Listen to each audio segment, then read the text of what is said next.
We can now run our BMS cables from battery 2 and battery 1 using the supplied BMS cables and install our RJ45 splitter directly into our WCM. We're now going to feed our BMS cable from battery 2 and fish it through.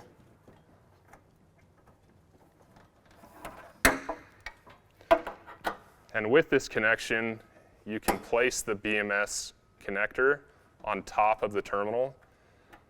And usually it's difficult to have it connect the first try, so turn the connector clockwise until you see it drop into place. Then you can tighten the screw, which locks the BMS connector in place. So battery 2 is installed.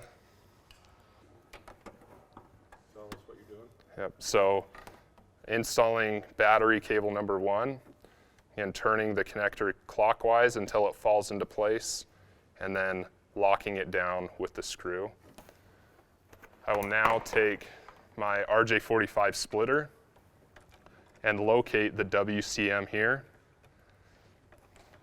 I will unplug this RJ45 connector, insert my splitter, and now connect my inverter COM port here. I don't want to land my BMS cables yet on the RJ45 splitter. This will come later on during the commissioning process, but I just want to install my cables so that when I'm ready to commission, they're there.